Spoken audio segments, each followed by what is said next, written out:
রামগঞ্জের উদ্দেশ্যে। তখন প্রায় 7টা বাজে।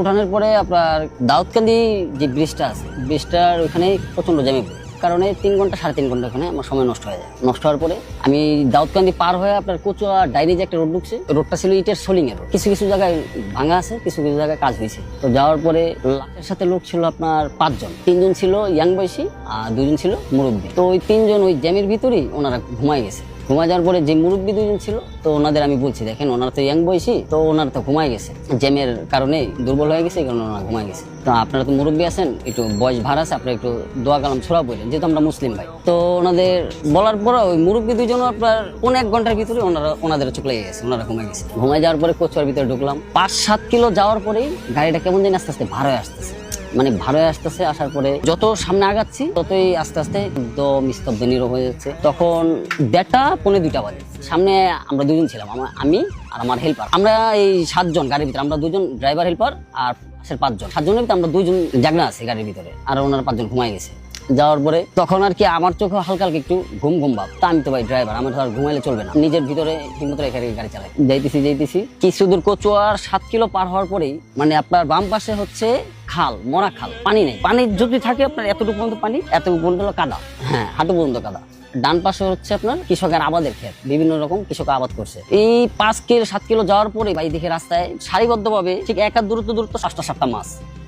ফার্স্টে মানে মনে করলাম নিজের ঘুমের চোখের কারণে সম্ভবত এটা ব্যাং হইতে পারে। তো ভালো করে তাকায় দেখি যে মাছটা হচ্ছে ভাই কালীবাউস মাছ আছে না, যে যেমন আর কি চিনে ভাই, আমরা ঢাকায় বাসা আমরা চিনি ভাই কালীবাউস মাছ, ওই নলার মতনই কালো করে কালীবাউস মাছ। তো আমার হেল্পার বলতেছে ভাই মাছ তো আমিও দেখলাম, এই হুট করে এই নির্জন রাস্তায় রাতে 2টা বাজতেছে, কোত্থেকে আসলো।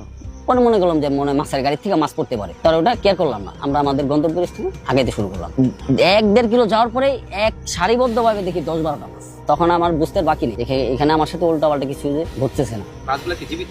না, মাছগুলা মরাই, কিন্তু আপনার একদম ফটফটা পরিষ্কার ভাই, মানে একদম পরিষ্কার মাছগুলা, মাছে কোনো কাদা মাদা কিছু নেই। হ্যাঁ, হেডলাইটের আলোতে। আর হেডলাইটটা যদি বন্ধ করি, মানে আপনাকে আমি বুঝাইতে পারবো না, আপনি আর আমি একার দূরত্ব না, এখান থেকে লাইটটা বন্ধ করলে মানে একার দূরত্বের মানুষ চোখে দেখা যায় না, এত অন্ধকার, মানে এত অন্ধকার। আর রাতটা হলো শীতের রাত।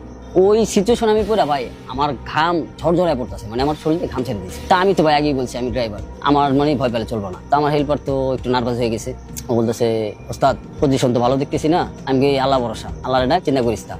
তখন আমি ওই 5 জন ওনাদের ডাক দিইনি, ওনারা ঘুমাইতেছে, এগুলো তো ভাই আমাদের দেখতে দেখতে অভ্যস্ত।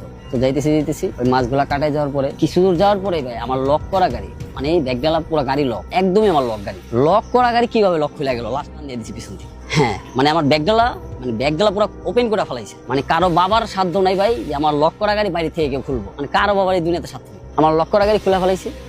তখন তো ভাই অবস্থা পুরা খারাপ। ওই লাস্ট যারা আসলে 5 জন, ওনারা তো হাও মা করে চিৎকার দিয়ে উঠছে, চেঁচামেচি করে। তখন আবার আমি একটু মানে আমি নিজেই ওনাদের একটু রেগে গেলাম যে আপনার লাশ পরে নাই, আধা হাত কি একটা মানে একটু বের হয়ে গেছিল, পাটা একটু ঝুলে গেছিল, স্ট্রেচার থেকে একটু ঝুলে গেছিল, মানে ব্যাগডালা যে টান দিছে ভাই। আমি তো সামনে, আমি ড্রাইভার, আমি সামনে, আমার কানের এখান থেকে মনে হয় যে একটা বাতাস বেরিয়ে গেল, মানে সাঁ করে একটা বাতাস বেরিয়ে গেল। হুট করে কি হলো, পিছিয়ে তাকায় দেখি আমার ব্যাগডালা খুলে গেছে, অটো লক করা গাড়ি, হ্যাঁ খুলে গেছে। পরে ওনাদের সাথে আমি চেঁচামেচি করে উঠলাম, যে বারবার বললাম যে আপনারা দোয়া কালাম পারেন, ছোড়া পড়েন, দোয়া করেন, তার কাছে একটু দোয়া পড়েন, আপনারা ঘুমায় গেছেন, আপনারা যে 2 জন মুরব্বী ছিলেন আপনারাও ঘুমায় গেছেন, আপনাদের একটা দায়িত্ব আছে না। আমার হেল্পারে তখন বললাম যে তুই নাম, যা ব্যাগডালাটা লাগা।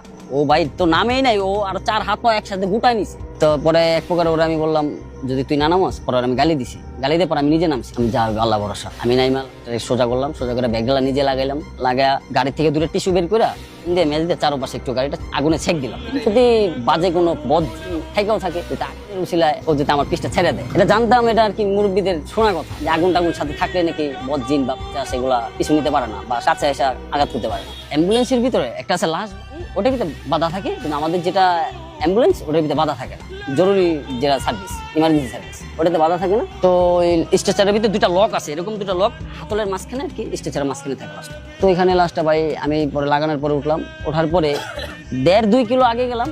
আগে যাওয়ার পরে হাতের জঙ্গল থেকে বামে যায় একটা খালের ঢাল আছে না, জঙ্গল থেকে কালো একটা কুচকুচে বিড়াল উঠছে ভাই, একদম কালো। আমার লুকিং গ্লাসে দেখি ও আমার সাথে চাক্কার সাথে সাথে আমার গাড়িও রানিয়ে চলতেছে, ও দৌড়াইতেছে। পরে আমার হেল্পারে বললাম যে একটা ধাওয়া দে। তো আমার হেল্পার বডিতে থাপ্পড় দিয়া গালি দিয়া বিড়ালটা ধাওয়া দিল, তাও বিড়ালটা যাইতেছে না যাওয়াতে কি করলাম, আমি বামে চাপ দিলাম, রানিং গাড়ি বামে চাপ দিয়া ফুস করে দাও দিলাম, ওর মতন চলে গেল। তা